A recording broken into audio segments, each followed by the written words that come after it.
Hello everyone, I'm Michelle Jorgensen with Mountain Mahogany Steak Self-Reliance. This month we're going to talk about earthquake preparedness. Now in April, in Utah, they always do what's called the Great Shakeout. And our steak is going to participate in the Great Shakeout for the second year in a row. I think that this is a really valuable exercise to participate in for a couple of reasons. First of all, it helps us to prepare. That's the first thing. And oftentimes we don't think about these things until it's too late. So preparation is very important. And then the second thing it does is it actually helps us practice.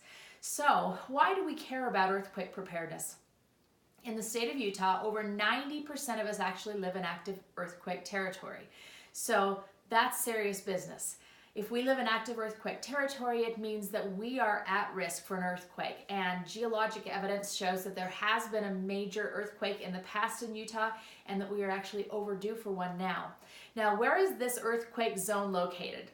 It is about a 100-mile swath that goes all the way from northern Utah, all the way to southern Utah, all the way down to St. George. So again, 90% of us live in earthquake territory. This is something that we do need to be prepared for. The shakeout is going to be on April 18th. That's a Thursday, and it's at 10:15 in the morning. Now, I know that's kind of an odd time, but it's really important that you think about that time because, first of all, where are you? Where are your children? Where is your spouse? Where are the people that you love? Because most likely an earthquake's not going to happen at a convenient time if and when it does happen. So part of the purpose, remember, is to prepare. What do you do to participate in the shakeout?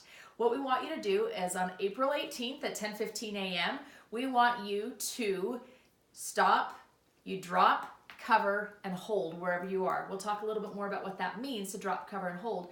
But those are the things that you're going to be doing during that shakeout time. We also want you to report to your block captain. So please, if you don't know who your block captain is, please figure out who your block captain is so that you can text them. That's all I need you to do is text your block captain that morning. All right, so things that you need to do, first of all, to prepare. I want you to think about that. Where are you going to be at 10:15 a.m. on April 18th? Or where would you typically be on any day of the week? If something does happen, where are you going to meet? Have you thought about that? Are you going to meet at your home? Are you going to meet at someone's workplace? Are you going to meet at the school? I want you to think through all those sorts of situations. How would you handle utilities if something like this happened? Do you know how to shut off your water? Do you know how to shut off your gas? Do you know how to shut off the power? Do you know how to handle things if that were to happen? So again, preparation items, medical needs. Have you been CPR trained? Would you know how to do basic first aid if something, were to happen and you had those needs? So these are all things I want you to think ahead of and think about. Where would you go or who would you call if you needed to evacuate? Is there someone out of town that you can have information for that you could contact? All those things start to prepare. So how do you also prepare your home? That's the second step. First of all, you can secure potential dangers in your home. The things that are really going to injure someone during an earthquake are falling or flying objects. So if something's on the wall, like this picture behind me, that may fall if I'm somewhere near it. You need to look at big things. So you need to secure big cabinets to the wall, especially if they have a lot of glass. You need to secure things like your water heater to the wall, and there's special ways you can do that. You can look online to find that. All of those things are important to do ahead of time. Another thing to do is to keep shoes and flashlight by each bed. Now, I've heard that the best way to do this is to tie it in a bag and to tie the bag to the leg of your bed. So we've done that for all of our family members. That way, if the bed moves, it moves too, and it's there ready for you. Get a fire extinguisher for your home and know how to use it. Learn CPR. All of these things are things that you can do in preparation for a potential earthquake. Now, the practice piece of this. What do you do if an earthquake happens and what should you practice? Drop, cover, and hold on is the instruction. Now, let me explain a little bit what that means. If you are anywhere in an earthquake, if you stay standing very long, the earthquake will take you to the ground. So it's best if you take yourself to the ground. So you drop quickly wherever you are. You then cover. The first thing you do is you put a hand over your head and you bend forward, protecting your vital organs here in the center. You bend forward and you get somewhere that can cover you. Now in this room, where I would probably go is next to the edge of this couch, maybe underneath this chair. I have a large chair in the corner. Those are things that I could get under that would help protect me a little bit more and then hold on. So if I did get up next to this couch, I would hold on to the leg of this couch because it may move. and I want to make sure that I'm securing myself with it. So those are the three things you're going to do. Drop. Remember, before the earthquake drops you, you drop. Cover at least a hand over your head. If there's nothing else in the area, put 2 hands over your head and get in a ball. Protect yourself. And 3 is to hold on to whatever's covering you. A couple of specific things. Indoors, avoid things that may fall on you, but don't go too far. If an earthquake starts, you're not going to want to have to go to another room or far away. So find somewhere right where you are very quickly. If you're in bed, stay in bed and stay face down. That's the best way to do it because it's going to protect your face and, again, your vital organs. Stay down, stay in bed, get into a smaller piece if you can. Outside, if you're outside when this happens, stay outside. Don't go inside if you're outside. Don't go outside if you're inside. Stay where you are. Outside, find somewhere that is away from power lines, away from any trees that could fall, away from anything that might be dangerous. If you're driving, stay in your car, but stay away from overpasses or power lines if possible. If you're near a shore, and I know you think in Utah, we don't need to worry about this one. Actually, there are a lot of shorelines in Utah. There are all the lakes that we have around here. If you're near a shore, get inland quickly.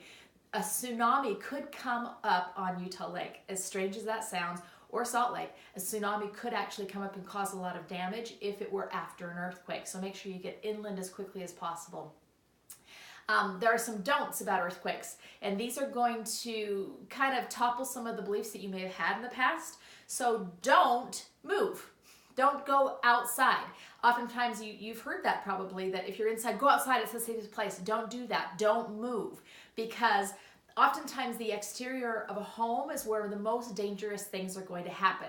So windows are going to break, doors may fall, those kinds of things are all in the exterior of the home. You want to stay as far away from the exterior of the home as possible.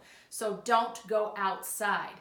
Don't get at a doorway. Now this one's an interesting background, how this started. There was pictures of an old adobe home, and the only thing that was standing after the earthquake was the doorway. And so everyone said, oh, the doorway is the safest place to be. Well, that's only in an unsecured or a very weak structured home. Actually, a doorway is not a very good place to be because oftentimes it's near things that could fall or fly at you. So don't go to a doorway. The other one that is often said is the triangle of life. The triangle of life is kind of the space next to something that might be safest. Well, what that takes into account is that that thing's not going to move and that you're always going to have something to get next to, and those things aren't true. So that's why you need to do the drop, cover, and hold on. That is the rule now. Don't run outside again, stay inside. These are all things that are important to remember. So this month, please, I encourage you, participate. I don't care if you do it on April 18th. I don't care when you do it. But I want you to have prepared with your family. So I want you to prepare an emergency plan. Talk about where are people during the day, where would you meet, what numbers do you need to know, and where would you go if you had to actually leave your home. Prepare ahead of time. Think about some documents that you might need on hand and have your home prepared. And then second, practice. Practice these things. Drop, cover, and hold at home with a family home evening. Do something together so that you can practice, so that your children are comfortable with this, so that if it were to happen, they would know exactly what to do without even thinking about it. All right, these are some important tips for earthquake safety and earthquake preparedness. There are so many resources online. If you're interested, please look up more. Go to our website, which is www.mmstake-self-reliance. That stands for Mount Mahogany Stake Self-Reliance. We're part of the Church of Jesus Christ of Latter-day Saints, and I'm so glad that I was able to share this information with you today. Thank you.